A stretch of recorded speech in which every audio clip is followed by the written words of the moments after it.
عالم صاحب نے بتایا ان کے دونوں بچوں پر بھی جنات کا سایہ، اسی لیے ان کا بیٹا اسکول میں سوتا ہے کیونکہ وہ وقت جنات کے سونے کا ہوتا ہے، اس لیے وہ بچہ بھی سو جاتا ہے۔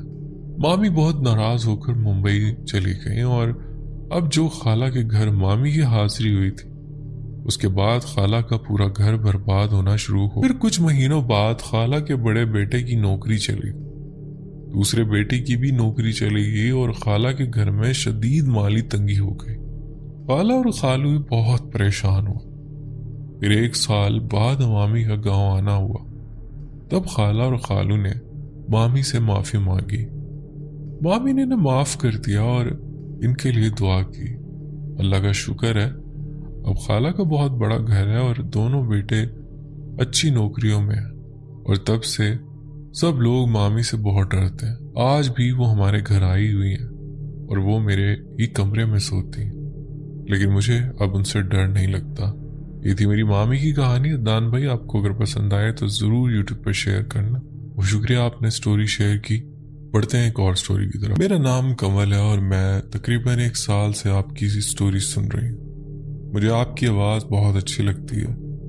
یہ واقعہ میری ایک دوست کے ساتھ پیش آیا تھا جو میں آپ کو اس کی زبانی ہی سنانے والی ہوں۔ یہ 2012 کی بات ہے۔ میٹرک کے امتحان سے فارغ ہو کر رات دیر تک جاگنا اور موبائل پر FM سننا میرا روز کا معمول بن گیا تھا، اور مجھے رات جاگنے میں بہت مزہ آتا تھا۔ میرا گھر سخی حسن قبرستان کے قریب واقع ہے۔ اگر میں تھوڑی وضاحت کروں تو آپ یوں سمجھیں کہ ہمارے گھر کے سامنے براہ راست قبرستان ہے، درمیان میں 2 سڑکیں ہیں اور پھر کچھ گھر بنے ہوئے ہیں۔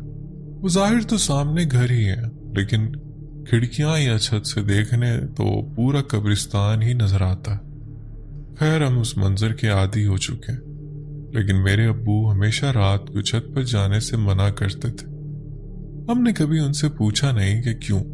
خیر، ایک سرد رات تھی، میں حسب معمول جاگ رہی تھی اور FM سن رہی تھی۔ دل کیا کہ چھت پر جا کر تھوڑا گھوموں۔ گھر کے سب لوگ سو چکے تھے تو میں آہستہ سے چھت پر چلی گئی اور قبرستان کی طرف دیکھنے لگی۔ دن میں بھی وہ منظر دیکھ کر خوف آتا تھا، تو رات کے 3 بجے دیکھ کر دل میں ایک عجیب سا ڈر محسوس ہونے لگا۔ لیکن میں نے ہینڈز فری کانوں میں لگا رکھی تھی اور گانوں میں مگن ہو کر اس منظر کو نظر انداز کرتی رہی اور ٹہلتی رہی۔ مجھے بہت مزہ آنے لگا، اس لیے میں ہر رات چھپ کر چھت پر جانے لگی۔ ایک رات دل کیا کہ میں چھت سے باہر اوپر پانی کی ٹینکی والی چھت پر چلی جاؤں اور وہاں بیٹھوں۔ نیچے چھت پر ایک لائٹ جل رہی تھی، لیکن ٹینکی والی چھت پر اندھیرا تھا۔ خیر، میں راڈز والی سیڑھیاں چڑھ کر اوپر گئی اور سامنے قبرستان کی طرف منہ کیے بیٹھ گئی۔ سردیوں کی گہری رات تھی اور سڑک بالکل سنسان تھی۔ ویسے بھی قبرستان کی وجہ سے اتنی رات گئے سڑک پر کم گاڑیاں چلتی تھی۔ پھر مجھے ایسا محسوس ہونے لگا کہ جیسے قبرستان میں کوئی روشنی سے چیز ادھر سے ادھر حرکت کر رہی ہے، اور اس روشنی کا رنگ سرخ تھا۔ میں اس پر غور کرنے لگی، بار بار دیکھتی، کبھی ادھر جاتی کبھی ادھر۔ پھر میں نے مزید غور کیا تو محسوس ہوا کہ وہ ایک روشنی نہیں بلکہ 2 ہیں، جیسے 2 آنکھیں۔ مجھے کچھ خوف محسوس ہوا، مگر تجسس کے مارے میں دیکھتی رہی کہ یہ آخر ہے کیا۔ آہستہ آہستہ وہ 2 آنکھیں قریب آتی محسوس ہونے لگی، جو پہلے قبرستان میں بہت دور دکھائی دے رہی تھی، اب قریب آ رہی تھی۔ اب مجھے شدید خوف محسوس ہونے لگا۔ میں وہاں سے اٹھ کر بھاگنا چاہتی تھی، مگر ایسا لگا جیسے میرے پاؤں زمین سے چپک گئے ہوں۔ وہ آنکھیں اب اتنی قریب آ چکی تھیں کہ سڑک کی روشنی میں ایک کالا سایہ نظر آنے لگا، جس کی 2 سرخ آنکھیں چمک رہی تھیں۔ وہ سایہ جیسے مجھے گھور رہا ہو۔ بس میں ابھی اٹھنے ہی والی تھی کہ اچانک وہ سایہ جو ہوا میں تیرتا دکھائی دے رہا تھا میری چھت پر آ گیا۔ یہ سب کچھ چند ہی لمحوں میں، جو چیز بھی ابھی کچھ لمحے پہلے بہت دور سے دیکھ رہی تھی وہ اب میری چھت پر میں بالکل قریب موجود تھی۔ ایک کالا سایہ ہوا میں معلق اس کی سرخ آنکھیں اور اس کے منہ سے کچھ ٹپک رہا تھا۔ اس کا چہرہ اتنا خوفناک تھا کہ میں آج بھی جب اسے یاد کرتی ہوں تو خوف سے کانپنے لگتی۔ اس سائے کے بال بھی بہت لمبے تھے جو پتہ نہیں کہاں تک جا رہے تھے۔ میں نے بس فوراً اللہ کا نام لیا اور بڑی مشکل سے اٹھ کر راڈز والی سیڑھیوں کی طرف دوڑی۔ وہ چیز اتنی زور سے چیخی کہ مجھے لگا جیسے میرے کان کے پردے پھٹ جائیں گے۔ وہ میرے پیچھے پیچھے بھاگی اور مجھے بالکل یاد نہیں کہ میں وہ سیڑھیاں کس طرح۔ جب میں نیچے پہنچی اور پیچھے مڑ کر اوپر دیکھا تو وہ سایہ اوپر والی چھت سے جھانک کر مجھے گھور رہا تھا۔ اس کے منہ سے جو خون ٹپک رہا تھا اس کے 3 بوندیں میرے منہ پر آ گری۔ اسی وقت میں نے اس کے ہاتھ دیکھے جو لمبے بالوں سے بھرے ہوئے تھے اور اس کے ناخن کالے اور ٹیڑھے میڑے تھے۔ میں پھر سے اللہ کا نام لے کر پوری قوت سے دوڑی اور نیچے بھاگ گئی۔ میں زور زور سے چیخ رہی تھی جس کی آواز سن کر پورے گھر والے جاگ گئے۔ میرے منہ پر خون دیکھ کر سب گھبرا گئے۔ ابو نے جب اوپر چھت کی لائٹ جلتی دیکھی تو سمجھ گئے کہ میں اوپر سے آئی ہوں۔ انہوں نے فوراً میرے اوپر دم کیا اور بہت سختی سے ڈانٹا کہ میں رات کو اوپر کیوں گئی۔ اس واقعے کے بعد مجھے کئی دن تک بخار رہا۔ راتوں کو نیند نہیں آتی تھی، ہمیشہ دل میں خوف محسوس ہوتا تھا۔ بس اللہ کا شکر ہے کہ وہ جو بھی چیز تھی اس کے بعد دوبارہ کبھی نظر نہیں آئی۔ یہ تھی میری کہانی۔ اگر آپ کو اچھی لگے تو ضرور شیئر کریے گا۔ ویسے اس قبرستان کے اندر اور رات کے وقت ان سڑکوں پر لوگوں کے ساتھ اور بھی بہت سے عجیب و غریب واقعات پیش آ چکے ہیں۔ انشاءاللہ کسی اور دن وہ بھی آپ سے شیئر کروں۔ جی ضرور، آپ لازمی شیئر کریے گا۔ تو بہت شکریہ، آپ نے سٹوری شیئر کی۔ بڑھتے ہیں ایک اور سٹوری کی طرف۔ میرا نام انا ہے۔ ویسے تو مجھے سمجھ نہیں آ رہا کہ یہ سب آپ کو کیسے بتاؤں۔ میرا مطلب ہے کہ میں شاید ٹھیک طرح سے بیان نہ کر سکوں، بس مجھے آپ سے یہ سب شیئر کرنا تھا۔ باقی یہ آپ پر ہے کہ آپ اسے پوسٹ کریں یا نہیں، ظاہر ہے فیصلہ آپ کا ہی ہوگا۔ تو بات کچھ یوں ہے کہ اسے کہانی کہنا شاید مناسب نہیں ہوگا، بس جو کچھ ہوا وہ میں آپ کو بتانا چاہتی ہوں۔ میری فیملی میں امی، میرا چھوٹا بھائی، میں اور میرے دادا تھے۔ میرے دادو شروع سے ایک بند کمرے میں رہا کرتے تھے اور بہت کم بات چیت کرتے تھے۔ اللہ تعالیٰ ان کو جنت نصیب فرمائے۔ ان کا انتقال ہوئے اب 2 سال ہو چکے۔ میں آپ کو ان کی موت کی جو وجہ ہمیں لگی ہے یا جو ہم نے محسوس کی وہی سب آپ سے شیئر کرنا چاہتی ہوں۔ وہ ہمیشہ بہت ساری کتابیں پڑھا کرتے تھے مگر کبھی کسی کو اجازت نہیں دیتے کہ کوئی ان کی کتابیں دیکھے یا سمجھنے کی کوشش کرے کہ وہ کیا پڑھ رہے ہیں۔ ہم نے بھی کبھی زیادہ غور نہیں کیا۔ وقت گزرتا گیا، ہم سب بڑے ہوتے گئے اور انہیں ہمیشہ بند کمرے میں ہی دیکھا۔ وہ بہت کم ہمارے ساتھ بیٹھا کرتے تھے اور کسی کو بھی اپنے کمرے میں آنے کی اجازت نہیں دیتے تھے۔ اب میں آپ کو اصل واقعہ بتاتی ہوں۔ 2 سال پہلے کی بات ہے۔ اچانک ان کی طبیعت بہت خراب ہونے لگی۔ حالانکہ ان کی عمر 70 سال سے اوپر تھی لیکن اس کے باوجود ٹھیک ٹھاک رہتے۔ اچانک ان کی حالت بگڑنے لگی۔ ہم نے انہیں بہت سی جگہوں پر دکھایا، ڈاکٹر کے پاس لے کر گئے، لیکن ہر جگہ یہی بتایا جاتا کہ صرف کمزوری اور کچھ دوائیں دے دی جاتی۔ جب طبیعت مزید خراب ہوتی گئی تو ہم نے انہیں ایک اور کمرے میں شفٹ کر دیا، لیکن پھر راتوں کو ایسا ہونے لگا کہ وہ زور زور سے چیخنے لگتے تھے۔ ہمیں سمجھ نہیں آتا تھا کہ دادو کو آخر ہوا کیا۔ ایک دن امی اور میں نے فیصلہ کیا کہ ہم ان کے کمرے میں جا کر ان کے ساتھ سوئیں گے تاکہ کچھ اندازہ ہو سکے۔ رات کے وقت ہم نے دیکھا کہ وہ اپنے دونوں ہاتھ اور پیر اوپر کر کے عجیب و غریب آوازیں نکال رہے تھے۔ جیسے ہی ہم نے کمرے کی لائٹ جلائی وہ فوراً اٹھ کر بیٹھ گئے۔ اگلے دن ہم نے مسجد سے ایک جاننے والے کو بلایا۔ انہوں نے دم کیا و پانی دیا، یا یوں کہیں کہ زمزم کا پانی دیا۔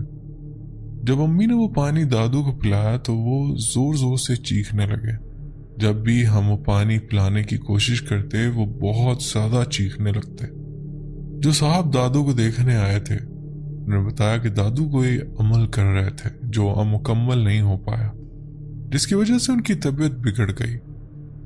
دادو کا وہ کمرہ بھی دیکھا جہاں ہمارا جانا منع تھا۔ وہاں انہیں بہت ساری ایسی کتابیں ملی جو کالے جادو اور جنات سے متعلق۔ انہیں معلوم ہوا کہ دادو نے اس جن کے ساتھ کوئی سودا کیا تھا، لیکن یہ واضح نہیں ہو سکا کہ وہ سودا کس چیز کا تھا۔ بس یہ پتہ چلا کہ دادو نے اس جن کو بکرے کا گوشت دینے کا وعدہ کیا تھا اور ایک خاص مقدار میں دینے کی شرط تھی جو وہ پوری نہ کر سکے۔ اسی وجہ سے ان کا جسم خون سے خالی ہو گیا۔ جو صاحب آئے تھے انہوں نے بتایا کہ اب وہ جن دادو کے جسم میں داخل ہو چکے اور اب ان کا گوشت ہی کھا رہے ہیں، کیونکہ دادو اپنے وعدے پر پورا نہیں کر سکے۔ انہوں نے یہ بھی کہا کہ دادو کا بچنا بہت مشکل ہے، وہ بھی ہماری زیادہ مدد نہ کر پائے۔ آخرکار میں دادو کو اسپتال لے جانا پڑا، سب جانتے ہوئے بھی کہ مسئلہ روحانی ہے۔ ہم نے انہیں اسپتال میں داخل کرایا، جہاں انہیں 3 دن رکھا گیا اور خون چڑھایا گیا۔ ہمیں ایک امید تھی کہ شاید وہ ٹھیک ہو جائیں گے، لیکن تیسرے دن انہوں نے صرف اتنا کہا، وہ لے جائیں گے اب مجھے۔ ہم نے پوچھا کون، مگر انہوں نے کوئی جواب نہیں دیا۔ اسی رات انہوں نے پانی مانگا اور پانی پینے سے پہلے بائیں جانب خوفناک نظروں سے دیکھا، اور اسی وقت ان کا انتقال ہو گیا۔ عدنان بھائی، جو وہ کتابیں دیکھی گئیں ان پر شیطانی کچھ عکس تھے اور عجیب کچھ لکھا ہوا تھا۔ بہت خوفناک کتابیں تھیں جنہیں دیکھ کر ہی آپ کو نیند نہ آئے۔ تو یہ تھی میری دادو کی سٹوری جو میں نے سوچا آپ سے شیئر کروں۔ بہت شکریہ آپ نے سٹوری شیئر کی۔ بڑھتے ہیں ایک اور سٹوری کی طرف۔ امید ہے آپ بالکل خیریت سے ہوں گے۔ میری دعا ہے اللہ پاک آپ کو صحت اور لمبی زندگی عطا فرمائے، آمین۔ میرا نام ملک احتشام اوان اور میں کراچی سے ہوں۔ میری عمر 18 سال ہے۔ میں آپ کی تقریباً 4 ماہ پرانا سبسکرائبر ہوں۔ میری ڈیلی روٹین میں آپ کی سٹوری شامل ہے۔ رات 1 بجے سے لے کر بعض اوقات 3-4 بجے تک میں آپ کی کہانیاں سنتا ہوں۔ میری پوری فیملی آپ کی کہانیاں بڑے شوق سے سنتی ہے۔ یوں سمجھے کہ آپ ہمارے گھر کی فرد بن چکے ہیں۔ اللہ آپ کو اور آپ کے اہل خانہ کو صحت والی زندگی عطا فرمائے۔ میں پچھلے 3 ماہ سے آپ کے ساتھ اپنی کچھ سچی کہانیاں شیئر کرنا چاہتا تھا، لیکن کچھ مسائل کی وجہ سے نہیں کر سکا۔ امید ہے میری یہ کہانی آپ کے سبسکرائبرز کو ضرور پسند آئے گی، کیونکہ یہ بالکل سچی۔ یہ کہانی میری پیدائش سے پہلے کی ہے اور یہ واقعہ 2006 کا ہے۔ مجھے یہ سب میری والدہ سے سننے کو ملا۔ میں نے سوچا کیوں نہ آپ کے ساتھ شیئر کروں۔ میری نانی کا گھر معین آباد میں ہے۔ یہ واقعہ 2006 کا ہے۔ اس وقت اس گھر میں 2 فیملیز رہتی، ایک میرے نانا کی اور دوسری ان کے بھائی۔ کچھ ذاتی وجوہات کی بنا پر میں دوسری فیملی کا نام نہیں بتا سکتا۔ یہ گھر 50 سے 55 سال پرانا ہے اور پہلے یہاں قبرستان ہوا کرتا تھا۔ یہ بات میں نے اپنی نانی سے سنی۔ اب چلتے ہیں واقعے کی طرف جو میری والدہ کی زبانی۔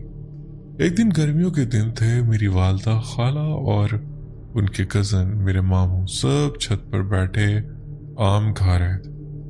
اچانک میری والدہ کی محسوس ہوا کہ جیسے کوئی ہے۔ اس گھر کی لوکیشن کچھ اس طرح ہے کہ یہ 3 منزلہ ہے جس میں 9 کمرے اور 2 چھتیں ہیں۔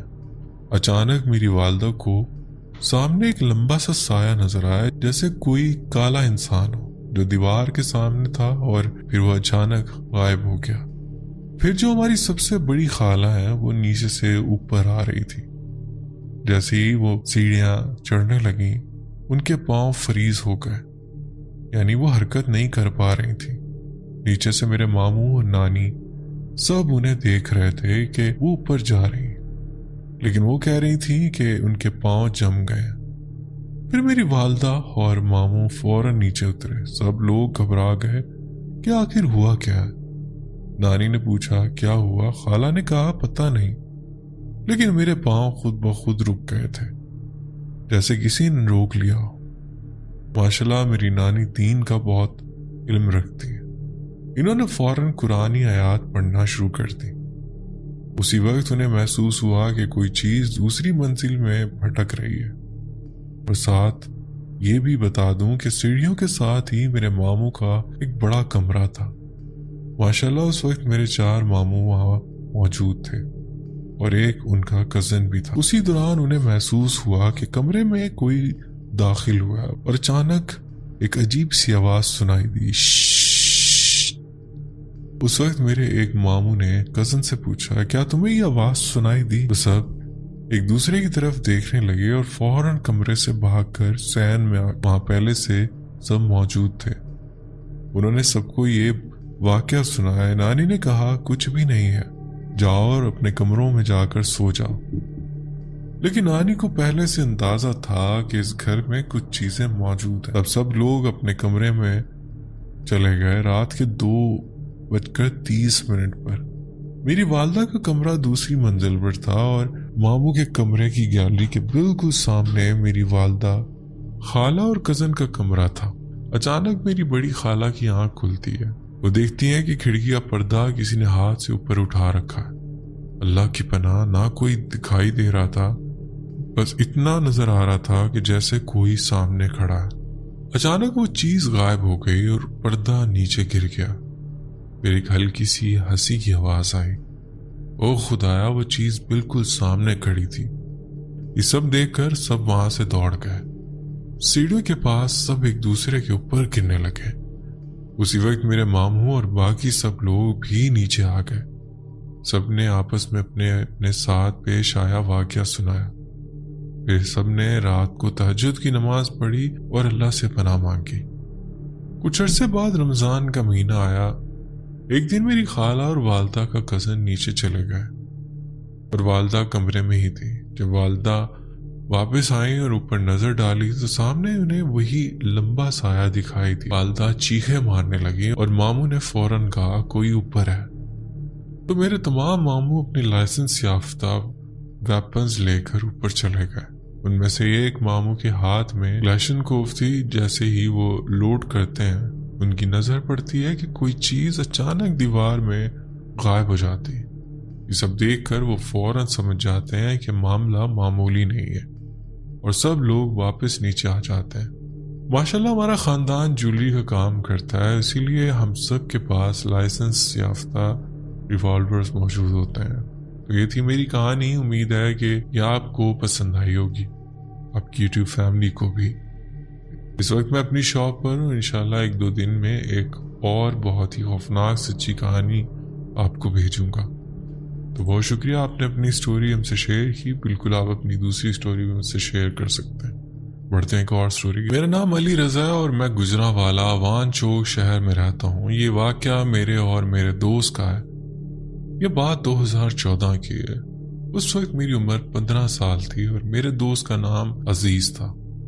میں آپ کو اپنے علاقے کے بارے میں بتاتا چلوں کہ ہمارے گھر ایسی جگہ واقع تھا جہاں ہماری گلی میں 7 سے 8 گھر تھے اور گھر کی پچھلی جانب دور دور تک کھلا میدان تھا۔ وہاں دور دور گھروں کے درمیان کافی فاصلہ تھا۔ زہر کا گھر بالکل میرے گھر کے ساتھ تھا۔ ان کا چھت اور ہمارا چھت بالکل ساتھ ساتھ تھا۔ دیوار پھلانگ کر ہم ایک دوسرے کی چھت پر آ جاتے تھے۔ یہ گرمیوں کے دن تھے۔ ان دنوں سب لوگ چھتوں پر سویا کرتے تھے۔ عزیر کے گھر والے چھت پر نہیں سوتے تھے تو میں اور عزیر ان کی چھت پر سوتے تھے۔ ان دنوں بہت چوری چکاری ہوا کرتی تھی۔ ہم نے پلان بنایا کہ ہم رات کو چوروں کو پکڑیں گے کیونکہ ہمیں ایسی حرکتوں کا بڑا شوق تھا۔ ہم دن میں یہ پلان کر لیا کرتے تھے۔ دوربین اور ٹارچ وغیرہ لی اور رات کو پورے علاقے پر نظر رکھنا شروع کر دی۔ کافی دیر تک ہم ادھر ادھر دیکھتے اور مستیاں کرتے رہتے۔ رات کے 12 بج چکے تھے تو عزیر سو گیا۔ میں بھی کچھ دیر ادھر ادھر دیکھ کر سو گیا۔ رات کے تقریباً 2 بجے کا وقت تھا کہ اچانک بجلی چلی گئی جس سے پنکھا بند ہو گیا۔ ہر طرف ایک گہری خاموشی چھا گئی۔ میں اٹھا اور چھت کی دیوار کے کنارے کھڑے ہو کر دوربین سے دیکھنے لگا۔ آپ کو بتاؤں کہ ہمارے گھر کے پیچھے ایک بہت پرانا مرغی فارم تھا جو بالکل خالی پڑا تھا۔ اچانک مجھے وہاں کچھ بچوں کے کھیلنے کی آواز آئی۔ میں سوچنے لگا کہ اس وقت رات کے اس پہر وہاں کون ہو سکتا۔ جب میں نے دیکھا تو اسی مرغی فارم میں 4 بچے کھیل رہے تھے۔ میرے دل کی دھڑکنیں تیز ہو گئی۔ پورے اندھیرے میں کوئی کیسے وہاں کھیل سکتا تھا۔ میں نے فوراً عزیر کو اٹھایا لیکن وہ نہ اٹھا۔ میں نے ٹارچ پکڑی اور اسی طرف روشنی کی تو اچانک ایک زوردار چیخ کی آواز آئی۔ وہ بچے درخت پر چڑھ گئے اور پھر غائب ہو گئے۔ میں پسینے میں بھیگ گیا اور میری سانسیں تیز ہو گئیں۔ میں سب کچھ چھوڑ کر نیچے بھاگ گیا اور جا کر امی کے پاس بستر پر لیٹ گیا۔ امی اچانک جاگ گئیں اور مجھے اس حال میں دیکھ کر بولی، علی کیا ہوا؟ نیچے آ گئے ہو اور سانس کیوں چڑھی ہوئی ہے؟ میں ڈر کے مارے کچھ بول ہی نہ سکا۔ انہوں نے مجھے پانی دیا اور میں وہیں ان کے پاس سو گیا۔ صبح ہوئی تو میرے دوست عزیر میرے گھر آیا اور بولا، یار تو کہاں چلا گیا؟ میں نے اسے سارا واقعہ بتایا۔ اس نے مذاق سمجھا اور ہنس کے چلا گیا۔ امی نے بھی پوچھا تو انہوں نے کہا کہ اب تم چھت پر نہیں سو گے۔ میں نیچے سونے لگا۔ پھر ایک رات اچانک میری آنکھ کھلی تو دیکھا کہ میرے کمرے کے دروازے کے پاس ایک کالا سایہ جھانک رہا تھا۔ میں نے ڈر کے آواز میں پوچھا، کون ہے؟ تو وہ فوراً بھاگ گیا۔ میں بھی پیچھے بھاگا لیکن کوئی بھی نہیں تھا۔ جا کر سب کو دیکھا، سب سو رہے تھے۔ پھر اچانک مجھے ایسا لگا کہ مجھے کسی نے آہستہ سے آواز دی، میں نے پیچھے مڑ کر دیکھا تو ایک خوفناک شکل کا آدمی میرے پیچھے تھا۔